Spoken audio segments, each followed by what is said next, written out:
नमस्कार दोस्तों, आज हम लोग जानेंगे एनिमल टिश्यू के बारे में। चलिए देखते हैं आज का प्रश्न। पहला प्रश्न है, हिस्टोलॉजी शब्द का सर्वप्रथम प्रयोग किसने किया था? तो इसका सही उत्तर है मेयर।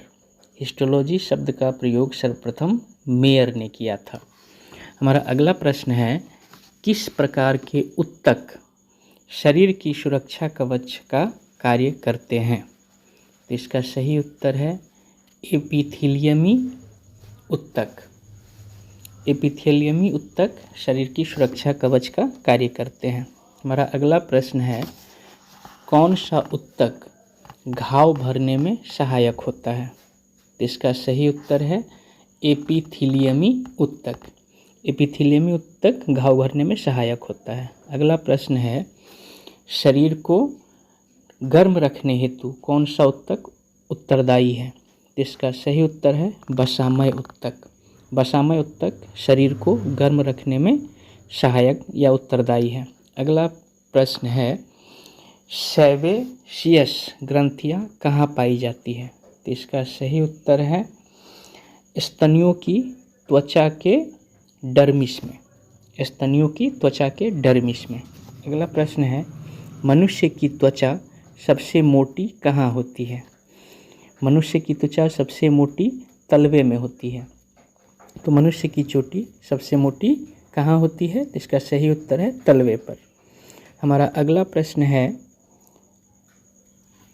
लैक्राइमल ग्रंथियाँ क्या स्रावित करती हैं? तो इसका सही उत्तर है आंसू। आंसू का स्राव लैक्राइमल ग्रंथियाँ करती है। अगला प्रश्न है, वृद्धावस्था में त्वचा में झुर्रियाँ पड़ जाती है, इसका क्या कारण है? तो इसका सही उत्तर है उपचर्मीय स्तर में लचीलापन कम होने के कारण। उपचर्मीय स्तर में लचीलापन कम होने के कारण वृद्धावस्था में हमारी झुर्रियाँ पड़ जाती है त्वचा में। अगला प्रश्न है, मनुष्य के शरीर की सबसे लंबी कोशिका कौन सी होती है? तो इसका सही उत्तर है तंत्रिका कोशिका। तंत्रिका कोशिका मनुष्य के शरीर की सबसे लंबी कोशिका होती है। अगला प्रश्न है, तंत्रिका ऊतक की इकाई क्या है? तो इसका सही उत्तर है न्यूरॉन। न्यूरॉन तंत्रिका ऊतक की इकाई है। अगला है, संवेदना का चालन शरीर के एक भाग से दूसरे भाग में किसके द्वारा होता है? तो इसका उत्तर है तंत्रिका ऊतक। संवेदना का चालन शरीर के एक भाग से दूसरे भाग में तंत्रिका ऊतक के द्वारा होता है। अगला प्रश्न है, अस्थि को अस्थि से कौन सी रचना जोड़ती है? तो इसका सही उत्तर है लिगामेंट। लिगामेंट अस्थि को अस्थि से जोड़ती है। अगला प्रश्न है, ऊंट का कुबड़ किस ऊतक का बना होता है? तो इसका उत्तर है वसामय ऊतक का। ऊंट का कुबड़ वसामय ऊतक का बना होता है। अगला प्रश्न है, मोटापा किसकी अधिकता के कारण से होता है? तो मोटापा जो है वो किसकी अधिकता से होता है? तो इसका उत्तर है वसा ऊतक। वसा ऊतक की अधिकता के कारण मोटापा होता है। रक्त क्या है? तो रक्त ऊतक है। रक्त ऊतक है और ये संयोजी ऊतक है। अगला प्रश्न है, बायोप्सी किससे संबंधित है? तो इसका सही उत्तर है परीक्षण के लिए ऊतकों को शरीर से अलग करने से। अक्सर कैंसर के परीक्षण के लिए बायोप्सी का उपयोग किया जाता है। अगला प्रश्न है, मास्ट कोशिकाएं या मास्ट सेल कहाँ पाई जाती है? तो इसका उत्तर है संयोजी ऊतक में। मास्ट कोशिकाएं या मास्ट सेल संयोजी ऊतक में पाए जाते हैं। हमारा अगला प्रश्न है, हैवर्शियन तंत्र कहाँ पाया जाता है? तो इसका उत्तर है स्तनियों की अस्थियों में। स्तनियों की अस्थियों में हैवर्शियन तंत्र पाया जाता है। हमारा अगला प्रश्न है, फेफड़ों को ढकने वाला आवरण क्या कहलाता है? तो इसका उत्तर है प्लूरा। फेफड़ों को ढकने वाला आवरण प्लूरा कहलाता है। अगला प्रश्न है, दांत मुख्य रूप से किससे बने होते हैं? तो इसका उत्तर है डेंटाइन के। दांत मुख्य रूप से डेंटाइन के बने होते हैं।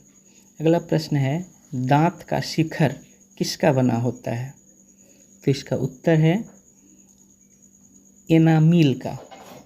दांत का शिखर एनामिल का बना होता है। अगला प्रश्न है नाभि रज्जु क्या है? तो इसका उत्तर है प्रौढ़ संयोजी उत्तक। नाभि रज्जु प्रौढ़ संयोजी उत्तक है। अगला प्रश्न है प्राणियों में किस प्रकार के संयोजी उत्तकों में वसा संग्रहित होती है? तो इसका उत्तर है एडिपोसाइट। प्राणियों में एडिपोसाइट संयोजी उत्तकों में वसा संग्रहित होता है। अगला प्रश्न है किस उत्तक के नख, खुर और सींग बने होते हैं? तो इसका उत्तर है किरेटिन के।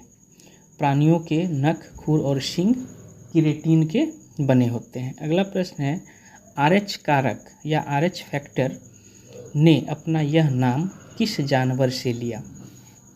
तो इसका सही उत्तर है बंदर से। बंदर से RH फैक्टर या RH कारक का नाम लिया गया है। अगला प्रश्न है जन्म के बाद मानव के किस उत्तक में कोई कोशिका विभाजन नहीं होता है? तो इसका उत्तर है तंत्रिका उत्तक। जन्म के बाद मानव के तंत्रिका उत्तक में कोई कोशिका विभाजन नहीं होता है। अगला प्रश्न है प्लाज्मा में जल का प्रतिशत कितना होता है? तो इसका उत्तर है 90%। प्लाज्मा में जल का भाग 90% होता है। अगला प्रश्न है उपास्थि या कार्टिलेज किसमें नहीं पाया जाता है? तो इसका उत्तर है मूत्राशय। मूत्राशय में कार्टिलेज नहीं पाया जाता है। आप लोगों के प्यार और स्नेह के लिए बहुत बहुत धन्यवाद।